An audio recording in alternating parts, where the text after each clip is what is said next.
Bear with me, it's been a long campaign, not just the official 33 days. So I am going to give you a considered response to the weekend's big win for the Prime Minister. Certainly not the result I was hoping for, and I suspect most of you either. My hope was that the electorate would punish a poor government that had broken promises, let them down, and made their lives more difficult, despite legitimate misgivings they might have had about the opposition. Maybe not enough to win, but enough to make the chance of winning in 3 years' time more likely than not. But that's not what happened.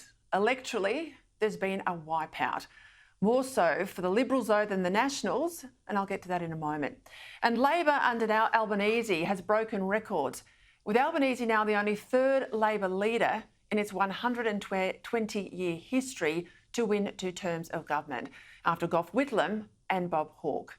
Now, on the numbers as they stand tonight, Labor holds 87 seats in the House, 13 seats still undecided. Even now, that's better than Kevin Rudd's Kevin 07 landslide win of 83 seats, better than Hawke's 82 seats.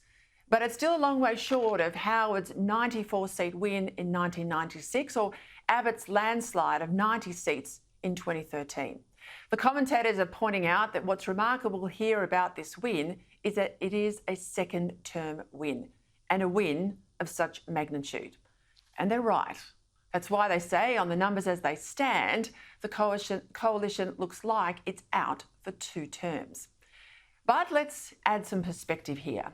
In 2004, Howard was neck and neck with Labor's Mark Latham for much of that campaign. Now, I remember it well. It was my husband's first effort as Howard's federal campaign director. And in the end, Howard won 87 seats, almost what Albanese has won over the weekend. That was at Howard's 3rd election. Now, I think that stands as some sort of record even still. There was a whopping primary vote, 46.7% to the coalition, and he won a rare Senate majority as well. Now, people then said Labor was out for a generation. 3 years later, though, it was the coalition thrown out of office, Rudd in the lodge, and Howard famously losing his own seat. So hear me on this. In politics, it's never as good as it seems, and it's never as bad as it seems. And if you don't keep your feet on the ground, if you start to believe your own BS, well, you're in a hiding to nothing. As Churchill famously said, success is not permanent, failure is not fatal. So sure, there's much to learn from Saturday night, but if you're a conservative like me, we can't fall into the trap of letting the left write our obituary as they try and bury us, because the reality is a lot more nuanced than the headlines.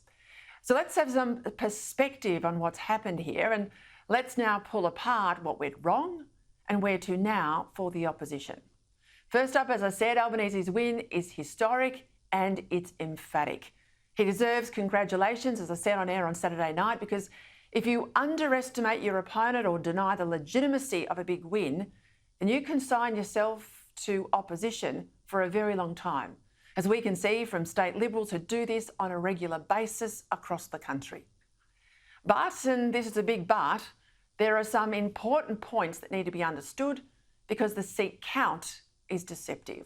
Right now, Albanese has picked up some 87 seats off a primary vote of around 34.7%. Now, that primary vote might still bounce around a little as counting continues, but that's basically where it is. So a 34.7% primary, and he's got a pickup of 87 seats. Now, by contrast, the next best win, as I said, by Labor was Rudd in 2007.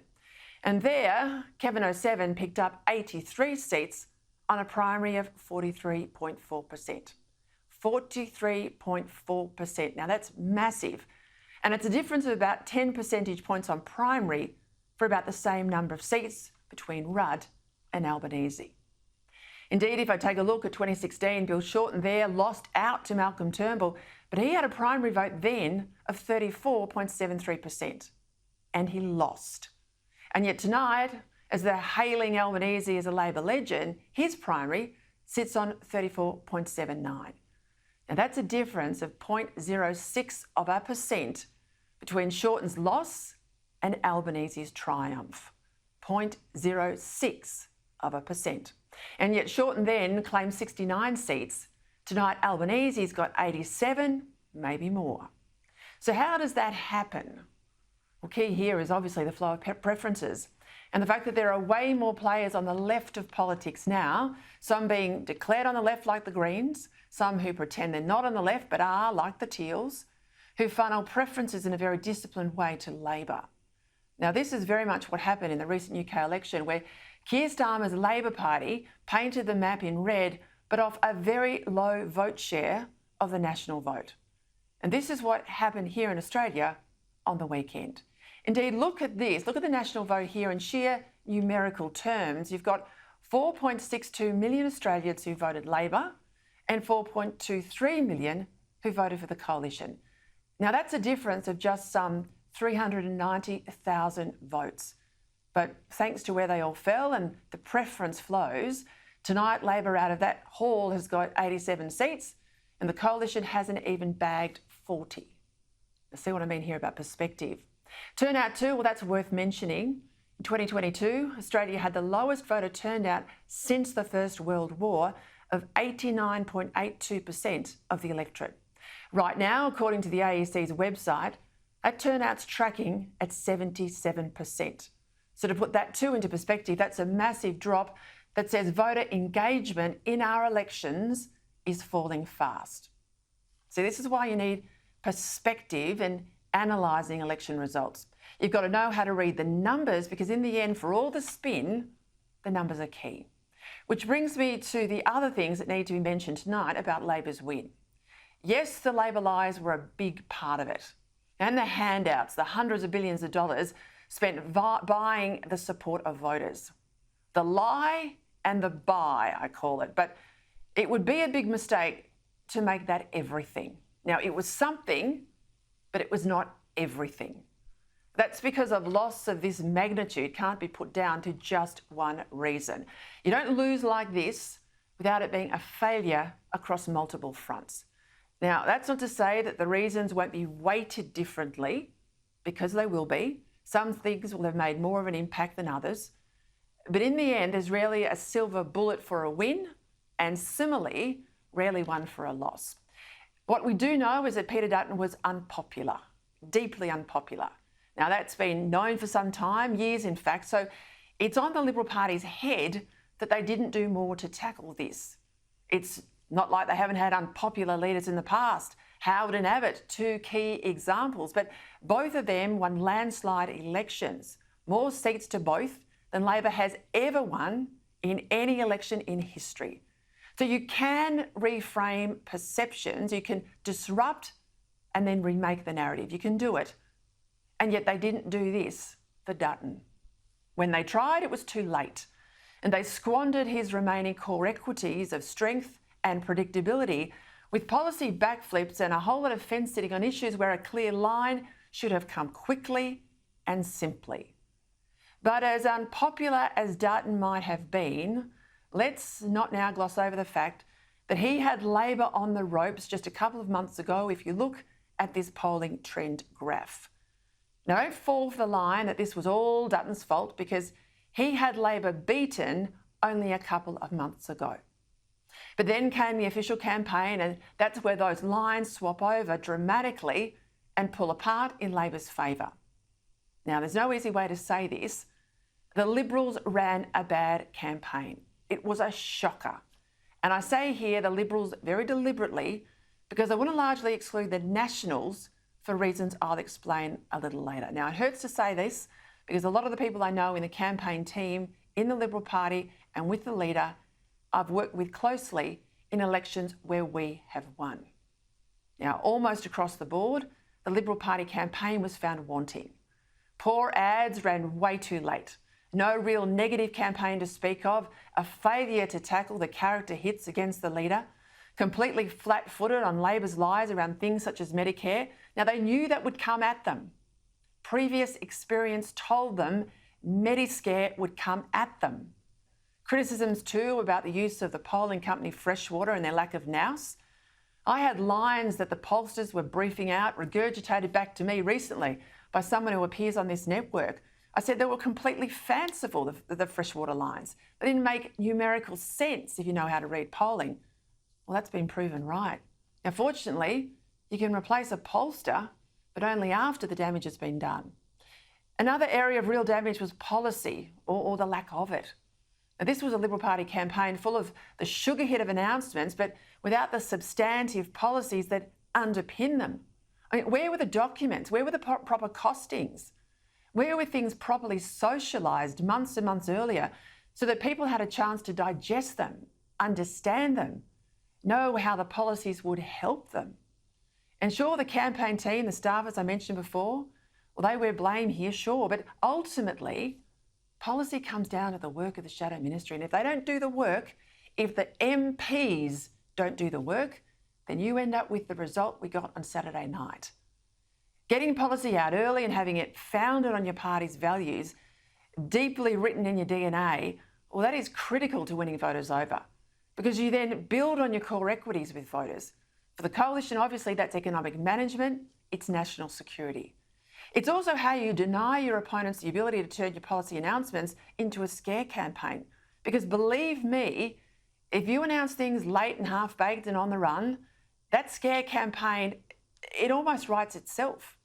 Especially when Labor's got a team of media mates and a whole new industry of these online influencers to push out that scare campaign. Which then brings me to communications, or lack of them in this case, lack of communication skill. The Coalition failed here too. Yes, Labor told lies. Yes, the PM flashed his Medicare card every day to sell that lie. But the Liberals did very little to counteract them. When they tried, it was too late. Because the Coalition matched almost all of Labor's spending, it was impossible for Labor to say that the Libs would, as an example, cut health directly. So instead, Labor built a straw man to do that, and they used Dutton's nuclear power plant. The cost of his nuclear power plan, they said, was $600 billion. It was never $600 billion. That was completely made up. It came from a Labor-linked lobby group with connections to Simon Holmes à Court. But that didn't matter.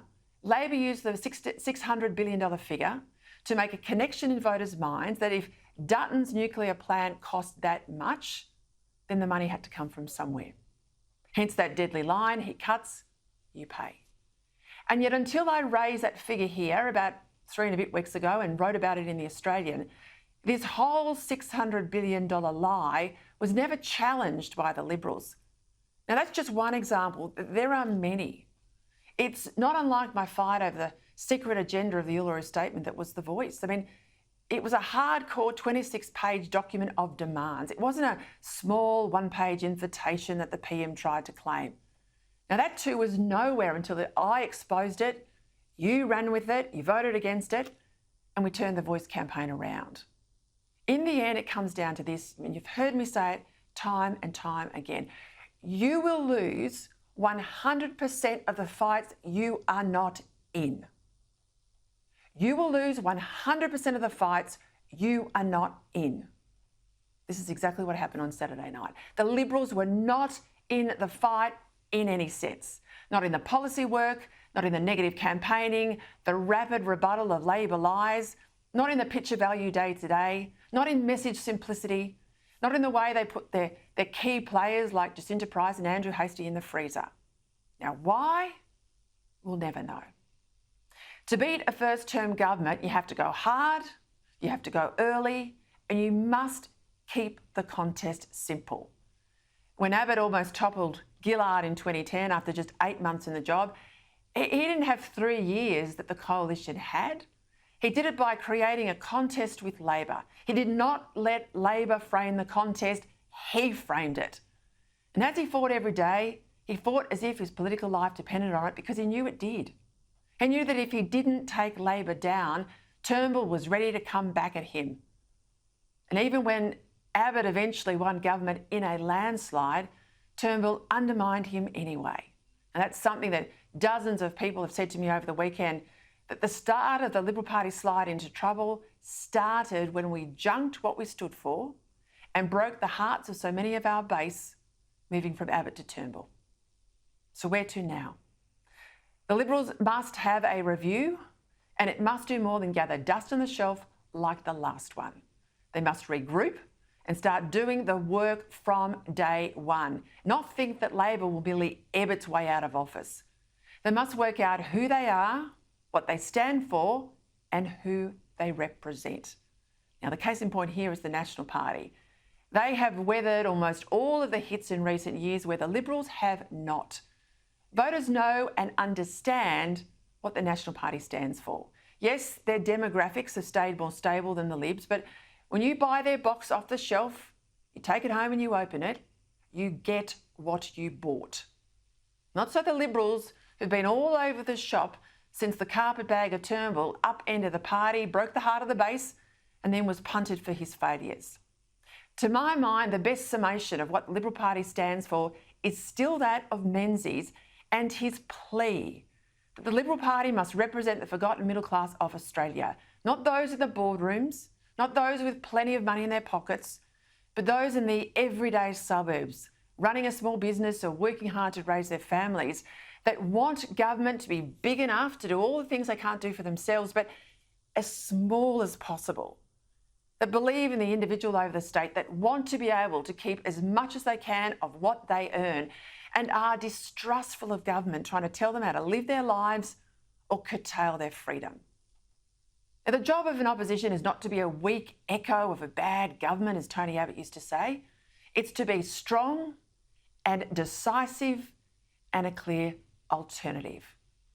Now, for Australia's sake, that is what we must hope for now.